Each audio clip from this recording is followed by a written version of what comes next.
Hey,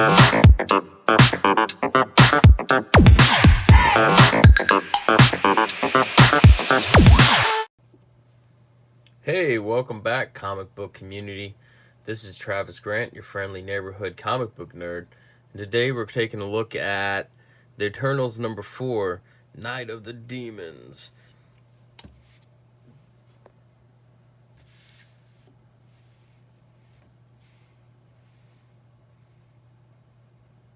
You got Icarus right there. You got Cersei's and Margot. The Deviants are all over. This is a pretty cool cover.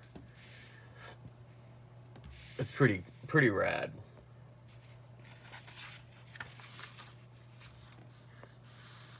You got Icarus flying through the air. Here, Night of the Demons in the cover. I mean, the splash page.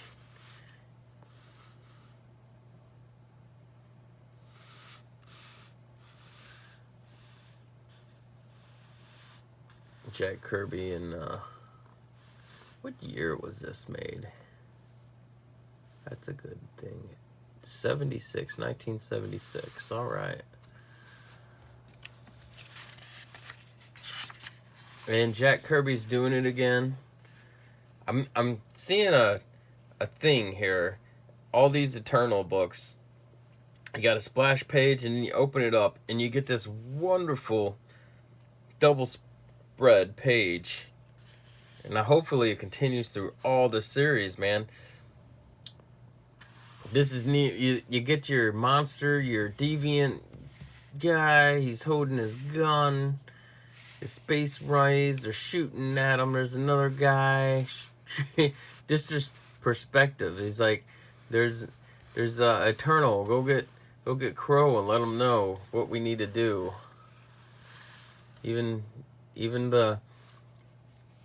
got the Kirby Crackle right here. Even the buildings in the background, man. I didn't even notice the buildings. I was looking at the just the brilliance of Jack Kirby right there. It's pretty cool. Comics need to get back to doing some cool stuff like this.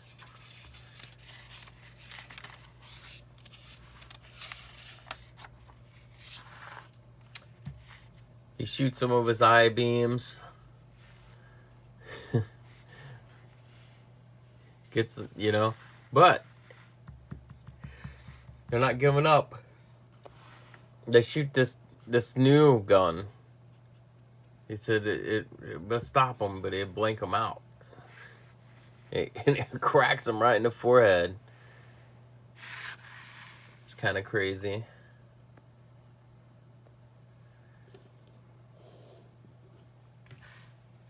He gets hit. And even in the background on that, there we go. Even the background on it has like the Kirby Crackle, and then he's getting hit with a thing, and it looks like he's like passing out. Everything's going kind of sideways on him. He's holding on to the building, and then the Deviants grab him and pull him up. Like, we got him. He can't, the fall wouldn't have hurt him because he's the Eternals, but yeah, they captured him. Then we got Crow. He's like, hey, they're gonna continue their assault on New York.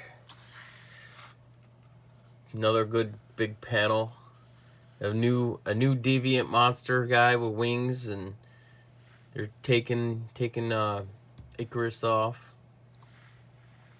I think Crow's talking about how they're gonna convince.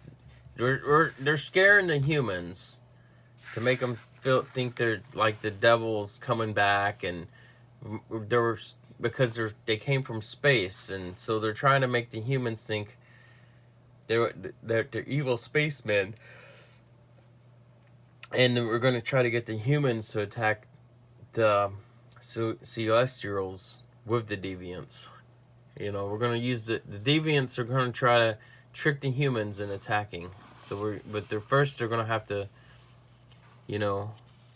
attack the humans and pose as Well, they are the bad guys, but that's their plan. They're gonna rile the humans up, and get the humans to do the dirty work for them. That's how they're planning. We get back to Cersei's. They're watching it unfold on the TV. They say stay at home. It's a pretty good panel, man, because you got the old style TV from the 70s. Big tube style TV, and then Margot's over here, and then Cersei's right there. It's like a middle ground, foreground, and she's in the background, because just the middle ground, that's the foreground. I like how, and then he's even got like kind of crazy space designs in her apartment. And what the hell is that? Don't tell him what that thing is. That's some kind of chemistry set. She's talking about how the ancient Greeks, she turned, I think it says Ulysses. In the Greeks, he turned the whole crew into pigs.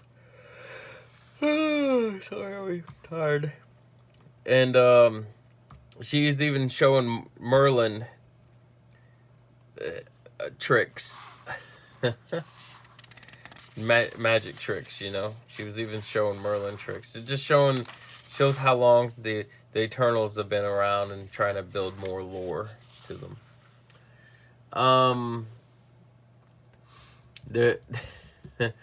This is a good panel, kinda. It's the monster coming through the plate glass window, but she blasts someone. And they're like, hey, this is a neat panel too. I like this panel right here, the perspective of the guy holding this gun here, and it's like just kind of a futuristic looking gun, space gun, you know. It's pretty neat. It's pretty neat. And then they shoot the flame gun. These guys, the deviants in their space suits and stuff, they shoot the flame gun, and she just kind of just parts it, makes it go different, separate ways. And then she says, hey, I got something for you. And then she zaps him. And you're like, what happened? What did she do when she zapped him?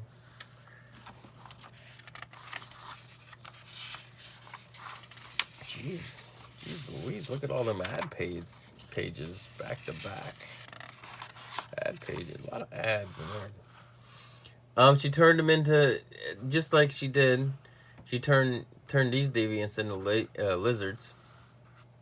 She goes to this mirror and turns the mirror into like a portal, I think, and then they're going to go back to the mountaintop through this mirror, I bet. Then this is pretty neat. This panel is like this spaceship kind of deal. They're preparing a capsule to keep Icarus in. They put Icarus in this capsule thing, and they say they can't kill Icarus, but they can keep him locked in this space capsule and sleep for millenniums, you know, just so they won't have to mess with Icarus anymore. Just like an evil plan. It's like, ha, let me tell you my evil plan and what's gonna happen, and they eject them out of their pod and just shoots them in the ocean. But it's funny because the Ajax's crew, they're like watching them through their little monitor. They can see everything that's going on. We get back to Margot's dad, Damien, and they're talking about, and he's telling Damien about what's going on in New York, and Damien starts asking about his daughter and stuff, and he's like, and then, you know, he's trying to kind of explaining how the deviants are going to use the humans. And just then we have one of the Siestrals getting close, and they're talking about how small makes him feel like an ant, and he's kind of fearful of it. And he says, just like that, you'll be fearful, and he said, I can read your mind, the humans will attack these things because we don't understand. We are always in fear of something that we don't understand, and our first response, our first instinct is to attack.